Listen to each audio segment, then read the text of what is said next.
Zahvalnost je moćan zakon koji direktno utiče na vašu vibraciju i energiju.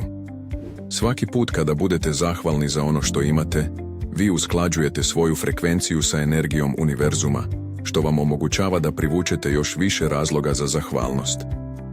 Ovo nije samo mentalna praksa, to je duboka energija koja izlazi iz srca, koja vas usmerava prema svetlu, ljubavi i obilju.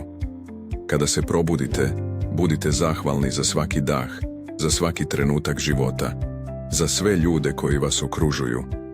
Ova jednostavna praksa vas podiže u višu vibraciju i otvara vrata većih mogućnosti. Zahvalnost nije rezervisana samo za velike trenutke.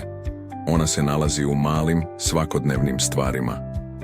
Kada ste u gužvi u saobraćaju, zahvalite što imate automobil.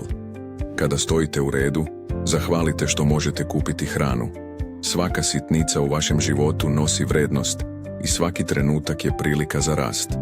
Ako se ne zahvaljujete, vaša energija može postati negativna, povlačeći vas u frekvenciju nelagodnosti. Međutim, kada se okrenete zahvalnosti, postavljate sebi pitanje: kako može biti bolje od ovog trenutka? I na taj način otvarate prostor za nove mogućnosti. Vaša podsvest prepoznaje ovu promjenu i privlači odgovore, a univerzum vam daje prilike koje vas vode ka rastu i obilju.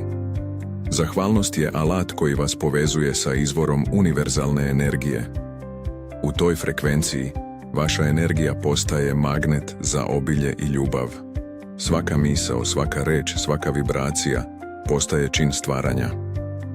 Ostanite u ovoj frekvenciji i svedoci ste vlastite transformacije.